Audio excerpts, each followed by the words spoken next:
name is Brittany Lowe. I am a master's student here at Campbellsville University. It is 8:31 p.m. on February 25th, 2025. Today, for my cultural snapshot, I'm going to be talking about Donald Trump and his attack against the USAID program and the federal government.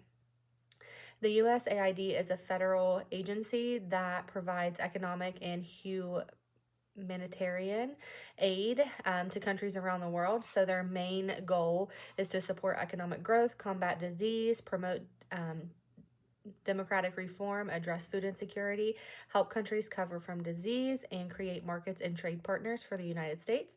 So this attack came to the USAID to cut government spending and what they are promoting in the waste, abuse, and fraud that they are trying to get rid of in the United States. So a judge has ordered that Donald Trump has 2 days sorry, I missed the date here. He has 2 days as of February 25th to resume funding to the USAID, but they have already seen very harsh outcomes to ending the funding. At first, on January 20th, Donald Trump signed a executive order putting a 90-day pause on the USAID program and federal spending for that.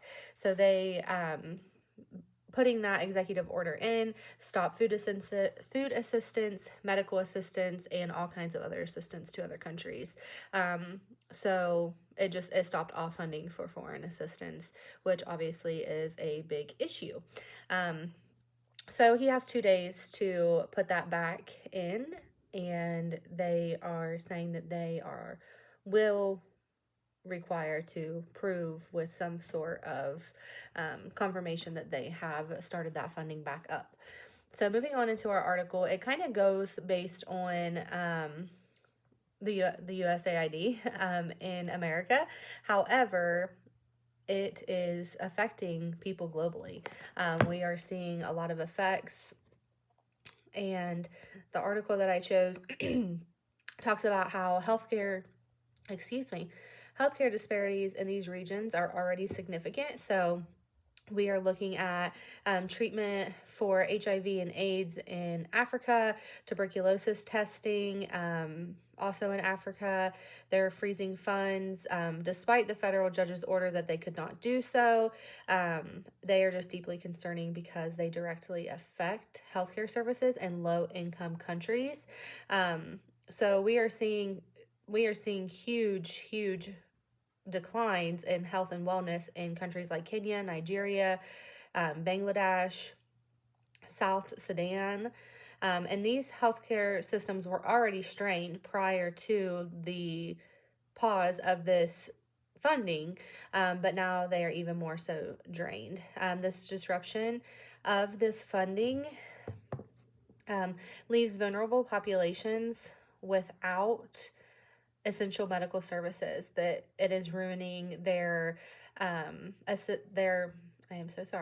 it is ending their access to clean water in refugee camps and the inability to attest children for tuberculosis, a direct consequence of the funding freeze. There's urgent need for the continued foreign assistance to maintain health and infrastructure to support vital health incentives. The article also touched on the border issue of systemic health inequalities, where organizations working on the ground in these countries many of them are nonprofits with no alternative funding sources. So we not only are hurting people in other countries by ending this aid, but we are also hurting the American workers who have went over and started up nonprofits to assist in these poor regions of the world. The problem is worsened by the waivers that are put in place, and if they don't allow some of the programs to continue. So while some programs have received waivers, the process has been really slow, and it's still just taking a huge a huge hit.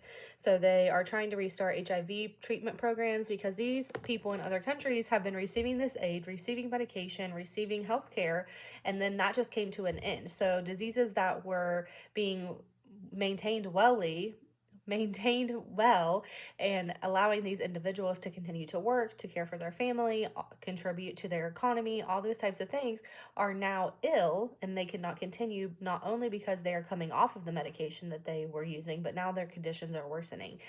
So we're just seeing a huge effect in this freeze from the USAID. So while one country has made that decision, it is affecting millions of people worldwide, not only Americans, but globally. Hopefully, with the USAID supposedly to be starting back up, I just want to make note that global health is in line with political decisions and the policies of powerful nations. So while America is pushing the America First agenda, we all know, especially as social workers, that if you have the assistance and you have already had these programs in place and you have the budget for it, that it's not necessarily wasteful spending. Healthcare disparities are not just a matter of access to medical care, but they are deeply entwined with global governments. Funding priorities and the political will address inequalities. The continued freeze of aid exacerbates existing health disparities, prolongs suffering in some of the world's most vulnerable communities. So I hope that it is true and that the Trump administration does follow through with their court order to continue USAID funding. I am going to continue following that, and maybe I'll post an update in the comments if that is something that is true. Thanks.